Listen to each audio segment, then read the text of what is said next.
Power is a shadow, an invisible current shaping every aspect of our lives. It determines who rises, who falls, who speaks, and who is silenced. Most people cling to the idea of fairness, but the truth is, life is a constant struggle for dominance. This game is played everywhere. In government, at work, even at home. Denying its existence is like swimming against a tide you refuse to see. You'll be swept away. Power itself isn't good or evil, it's a tool.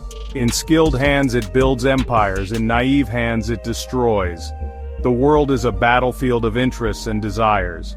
To survive, you must accept this reality and learn to see the subtle maneuvers and silent wars around you. Every negotiation, every boundary, every persuasion is a power move. You're in the game whether you like it or not. The only choice is whether you play skillfully or as a pawn. The first step is observation. Detach from emotion and see situations as strategic interactions. Power is a dance of psychology. Understand motivations, leverage desires, anticipate moves. Ignoring this is walking blind through a minefield. Luck won't save you forever. True safety comes from awareness, not innocence. Every interaction is a scene in the theater of power. Colleagues, friends, family, all are players with their own ambitions. The CEO's praise, a friend's favor, even kindness can be strategic moves. Power dynamics shape every conversation and decision. The workplace is a modern royal court. Alliances form, reputations rise and fall, and every action is calculated. Hard work alone isn't enough. You must read the political landscape. The game extends to schools, relationships in families, popularity, manipulation, and control are all forms of power. Every group develops its own hierarchy. Recognizing this isn't cynicism, it's realism. Understanding these dynamics gives you an advantage. You can protect yourself, see through masks, and navigate social currents. The choice is clear: remain a pawn or become a player. Learn the rules, study the strategies, and take control of your destiny. The game is everywhere. Start paying attention. Power is not just for the ruthless, it's for the aware. Awareness is your shield. The first move is to see the game. History is the ultimate classroom for power. Take Louis XIV of France. His education began in terror during the Fronde, a civil war where nobles stormed his bedroom. That trauma taught him power is never secure and threats are constant. He saw that force alone was costly and kindness invited betrayal. Louis observed the nobles' vanity and ambition, learning their weaknesses. His tutor, Cardinal Mazarin, taught him patience, secrecy, and the value of listening. While others underestimated him, Louis quietly studied their ambitions and rivalries. When Mazarin died, Louis shocked the court. "I will be my own chief minister." At just 22, he seized control, no longer a pawn. He knew to rule France he had to control the nobles, not with armies but with strategy. He would use their desires against them. Louis's mastery began with observation and patience. He learned to wear a mask, gather information, and never reveal his true intentions. The frightened child became a master player. His reign would be defined by subtlety, not brute force. The lesson: study the board before making your move. Power is won by those who watch, wait, and strike at the right moment. The game is about strategy, not strength. Louis XIV's greatest weapon wasn't an army, it was Versailles. He transformed a hunting lodge into a palace that dazzled the world. Versailles was a symbol and a trap, drawing nobles away from their power bases. To matter, they had to live at court, trading real power for the illusion of it. Life at Versailles was endless ceremony. The highest honors were trivial tasks for the king. Nobles became servants, distracted by rituals and rivalries. Competing for meaningless prizes, they lost the will and means to plot against him. Louis bankrupted them with lavish demands, making them dependent on his favor. He watched them constantly, his spies everywhere. The wolves of his childhood became pampered pets, declawed and harmless. Control came through spectacle and psychology, not violence. Versailles was a masterpiece of manipulation. Power is often about creating the right environment. Louis XIV's genius was psychological, not physical. He kept nobles uncertain, favor today, neglect tomorrow, so they never felt secure. He played rivals against each other, shifting alliances to prevent any one faction from rising.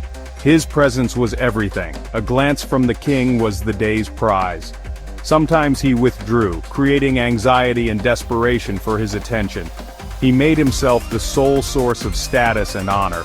All requests came directly to him, giving the illusion of access while centralizing information. He listened, gathered intelligence, and controlled the flow of knowledge. Nobles policed themselves, too busy competing to unite against him. He seduced, not commanded, using their desires as his tools. His power was in the system he built, a web of dependency and distraction. True power is structure, not force. The court of Louis XIV lives on in modern life. The office is a royal court, bosses as kings, managers as nobles, colleagues vying for favor. Flattery, alliances, and sabotage are still the tools of advancement.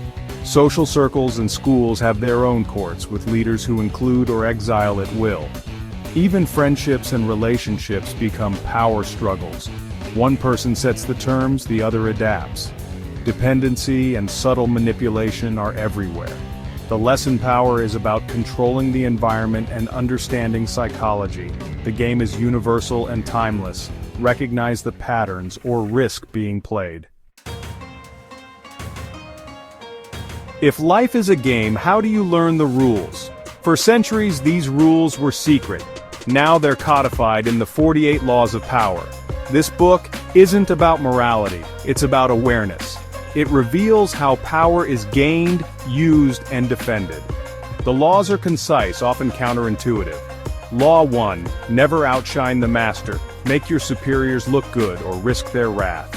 Law 4, always say less than necessary. Silence is power. Let others reveal themselves. Law 15, crush your enemy totally. Half measures breed revenge. Eliminate threats completely.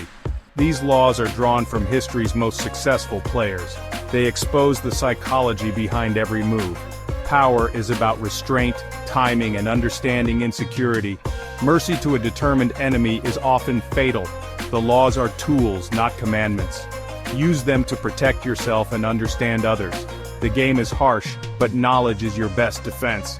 Study the laws, and you'll see the world differently. Awareness is the first step to mastery. In the game of power, there are no sidelines. The naive suffer most. Believing in merit and goodness, they're blindsided by betrayal and manipulation. Ignorance is vulnerability. It marks you as easy prey.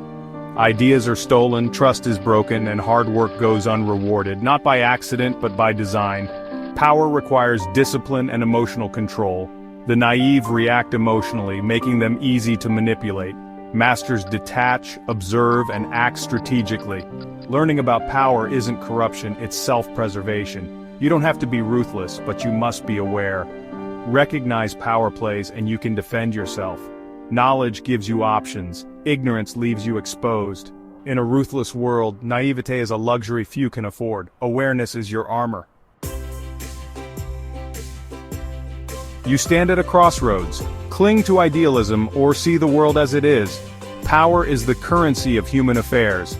Understanding it is the path to control. This isn't about becoming ruthless, but about becoming aware and protected.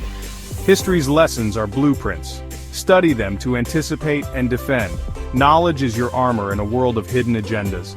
The 48 Laws of Power are tools for life. Study them, recognize them, use them wisely. This is a lifelong practice, not a quick fix. Join us as we explore each law, with stories and practical lessons. Pull back the curtain, stop being a pawn, start being a player. The game is always in motion.